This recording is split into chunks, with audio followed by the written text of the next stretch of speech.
नमस्कार।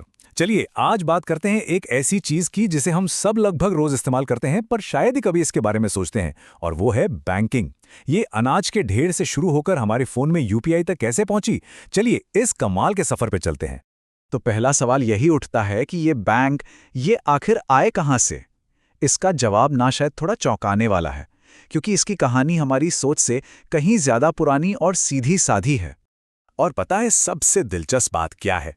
इसकी शुरुआत पैसों से हुई ही नहीं, बल्कि ये शुरू हुआ दो बहुत ही बुनियादी इंसानी जरूरतों से। पहली, अपनी कीमती चीजों को सुरक्षित रखने की जरूरत, और दूसरी, लेन देन यानी व्यापार को आसान बनाने की जरूरत। बस यही दो आइडिया बैंकिंग की नींव बने। तो देखिए हमारा सफर कैसा रहेगा। सबसे पहले हम समझेंगे कि आखिर बैंकिंग की जरूरत पड़ी ही क्यों। फिर देखेंगे कि ये आइडिया दुनिया भर में कैसे फैला और खास तौर पर भारत में इसकी कहानी कैसी रही। आजादी के बाद इसने क्या मोड़ लिया और आखिर में हम आज के डिजिटल युग तक कैसे पहुंचे। तो चलिए कहानी के पहले हिस्से में चलते हैं ज़रूरत से शुरुआत। और हैरानी की बात यह है कि ये ज़रूरत पैसों की नहीं बल्कि सुरक्षा की थी। जरा सोचिए, हम बात कर रहे हैं आज से लगभग 4000 साल पहले मेसोपोटामिया की। उस जमाने में बैंक लॉकर तो थे नहीं, तो सबसे सुरक्षित जगह मानी जाती थी मंदिर। किसान और व्यापारी अपना अनाज, अपनी कीमती चीजें यहीं जमा करते थे, और यहीं अनजाने में ही दुनिया के पहले डिपॉजिट और लोन का कॉन्सेप्ट पैदा हुआ। कितना सरल लेकिन कितना क्रांतिकारी आइडिया था ये। अच्छा, तो मंदिरों में अनाज रखने का ये सीधा साधा आइडिया आज के मॉडर्न बैंक में कैसे बदल गया? इसके लिए कहानी हमें ले जाती है मध्ययुगीन यूरोप, जहां बैंकिंग ने अपना अगला बड़ा कदम उठाया। अब कहानी में आता है एक बहुत ही मजेदार मोड़। देखिए, मध्ययुगीन यूरोप में लोग अपना सोना चोरी के डर से सुनारों के पास रखते थे। सुनार बदले में एक कागज की रसीद दे देता था कि भाई तुम्हारा इतना सोना मेरे पास सुरक्षित है। और फिर कुछ कमाल का हुआ।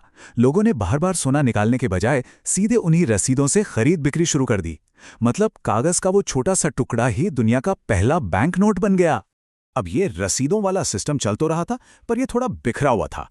फिर 1694 में आया एक असली game changer, bank of England. ये सिर्फ एक और बैंक नहीं था, ये दुनिया का पहला सेंट्रल बैंक था।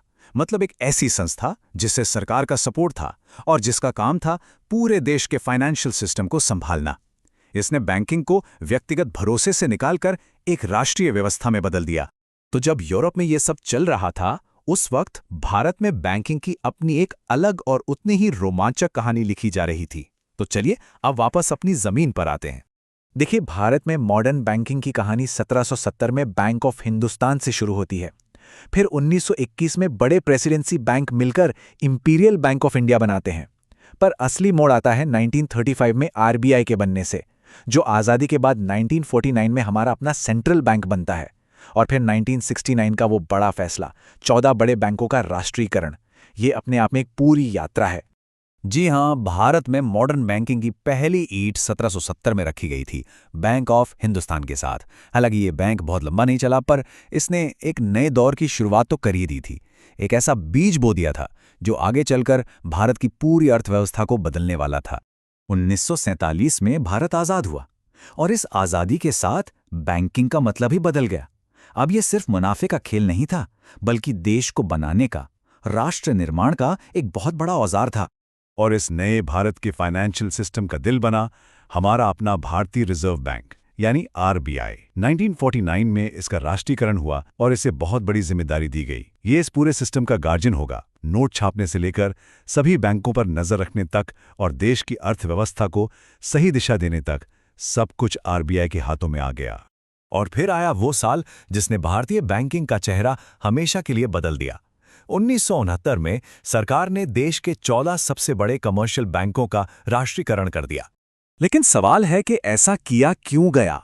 इसका मकसद सिर्फ आर्थिक नहीं, बल्कि सामाजिक था।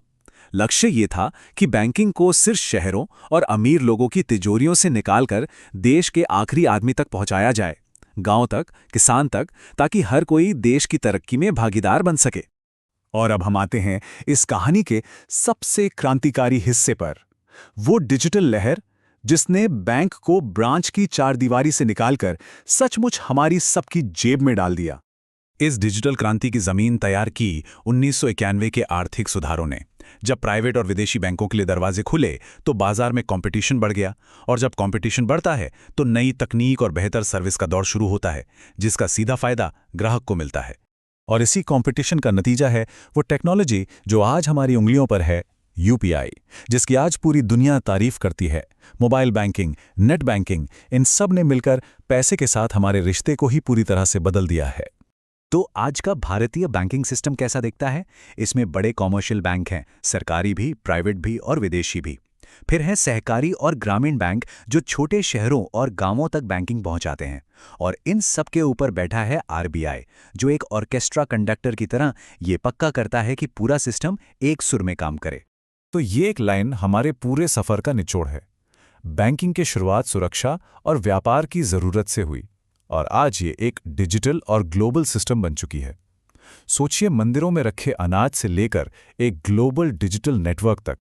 तो मंदिरों में अनाज रखने से लेकर फोन से पलक झपकते ही पैसे भेजने तक बैंकिंग का ये सफर वाकई में अद्भुत रहा है। पर कहानी अभी खत्म नहीं हुई है। अब सवाल ये है कि इसका अगला पड़ाव क्या होगा?